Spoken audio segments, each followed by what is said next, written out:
Bismillahirrahmanirrahim. Assalamualaikum warahmatullahi wabarakatuh. Anak-anak yang aku sayangi, alhamdulillah kita bisa diberi kesehatan dan rahmat dari Allah sehingga bisa melaksanakan pembelajaran, yaitu tentang belajar pendidikan agama Islam bab 8. Di sini nanti judulnya adalah baca hafal Al-Quran, ya. Baca hafal Al-Quran. Sebelum kita melanjutkan pelajaran, kita bisa dibuka pada pelajaran 8. Yang pertama itu judulnya senang bisa membaca Al-Quran. Di situ ada nyanyian, ya. Ya, di situ nyanyiannya baca hafal Al-Quran, tapi nada lagunya adalah cicak-cicak di dinding, ya. Iya, cicak-cicak di dinding. Di situ nyanyiannya sudah tertera di bawah ini, ya. Mari kita contohin dulu, ya. Baca hafal Al-Quran, pahamilah maknanya, mudah menerapkannya, yuk kita amalkan. Sekali lagi, baca hafal Al-Quran, pahamilah maknanya, mudah menerapkannya, yuk kita amalkan. Nah, alhamdulillah itu tadi adalah contoh lagu senang baca Al-Quran, ya. Kemudian di sini nanti yang kita pelajari adalah melafalkan surah Al-Asr, ya. Melafalkan surah Al-Asr. Surah Al-Asr ini bunyinya seperti ini, ya. A'udzubillahi minasyaitonirrajim. Bismillahirrahmanirrahim. Wal 'ashr. Innal insana lafi khusr. Illal ladzina amanu wa 'amilus solihati wa tawassaw bil haqqi wa tawassaw bis sabr. Nah, itu tadi adalah contoh lafal surah Al-Asr atau contoh bacaan surah Al-Asr. Kemudian yang B adalah menghafal surah Al-Asr. Menghafal surah Al-Asr itu sangatlah mudah. Lah, contohnya dengan cara apa? Dibaca berulang-ulang, ya. Dibaca dulu sampai betul, kemudian berulang-ulang. Kalau belum bisa lagi yang bagus, diulangi lagi. Kemudian mulai, yaitu dihafalkan ayat per ayat. Jadi satu-satu dulu, tidak langsung menghafalkan banyak, itu susah. Tapi kalau kita membacanya sedikit-sedikit diulang, kemudian diulang lagi ayat demi ayat satu-satu, kemudian diulang-ulang dengan cara dihafal lagi dari ayat per ayat sampai kamu hafal.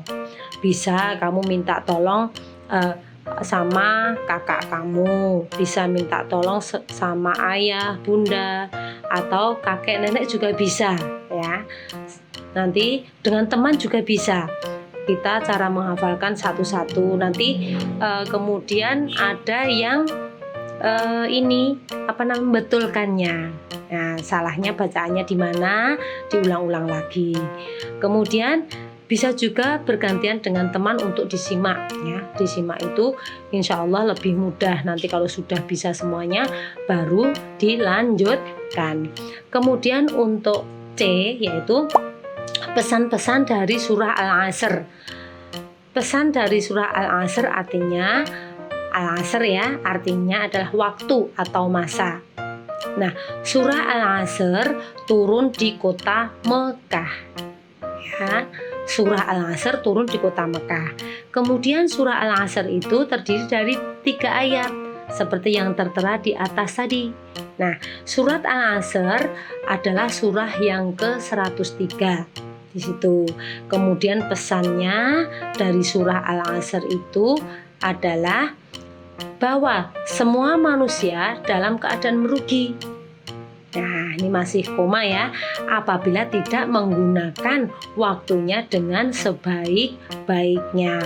Jadi kalau seandainya kita itu mempunyai banyak waktu hanya digunakan untuk ngalamun, atau hanya main HP terus, atau mainan game terus, kemudian digunakan untuk melihat TV. Nah, di situ berarti kalian belum bisa menggunakan waktu dengan sebaik-baiknya. Kemudian kita lanjutkan yaitu yang D. Lah, di sini nanti kita contohkan yaitu disiplinnya Nabi Lut alaihi salam. Nabi Lut alaihi salam itu mempunyai disiplin yang tinggi ya. Nabi Lut merupakan utusan Allah Subhanahu wa taala seperti halnya Nabi Soleh yang tadi.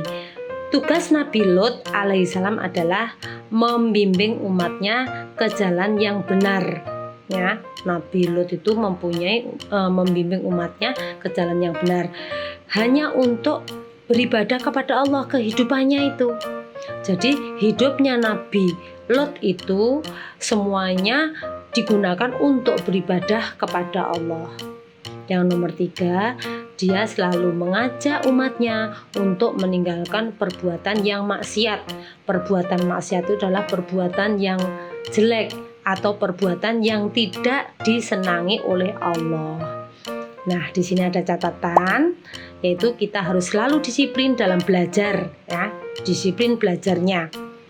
Kenapa? Agar kita berhasil dalam kehidupannya. Kita nanti harus disiplin dalam mematuhi peraturan sekolah. Kalau kita besok sudah masuk sekolah, kita juga harus mematuhi peraturan sekolah. Contohnya, kita tidak boleh terlambat datangnya, kemudian tidak boleh membawa HP ya. Seperti itu adalah sebagian contoh disiplin yang berada di sekolahan. Selalu tepat waktu pada saat masuk sekolah. Nah ini adalah contoh sifat disiplin tadi. Kita harus tepat waktu dalam melaksanakan sholat fardu. As-sholatu ala waktiha. Sholatlah kamu pada waktunya. Maka ini catatan yang di bawahnya, kita harus disiplin dalam belajar dan beribadah. Nah, saya kira cukup sekian anak-anak pelajaran pada kali ini. Jangan lupa yaitu kamu harus disiplin dalam segala hal ya. Kita nanti akan memetik buahnya setelah kita nanti besar nanti. Jaga kesehatan dan sholatnya jangan lupa, tetap harus nurut dan patuh kepada kedua orang tua. Oke, saya kira pelajaran kali ini kita akhiri dengan bacaan hamdalah. Alhamdulillahirabbil alamin. Wassalamualaikum warahmatullahi wabarakatuh.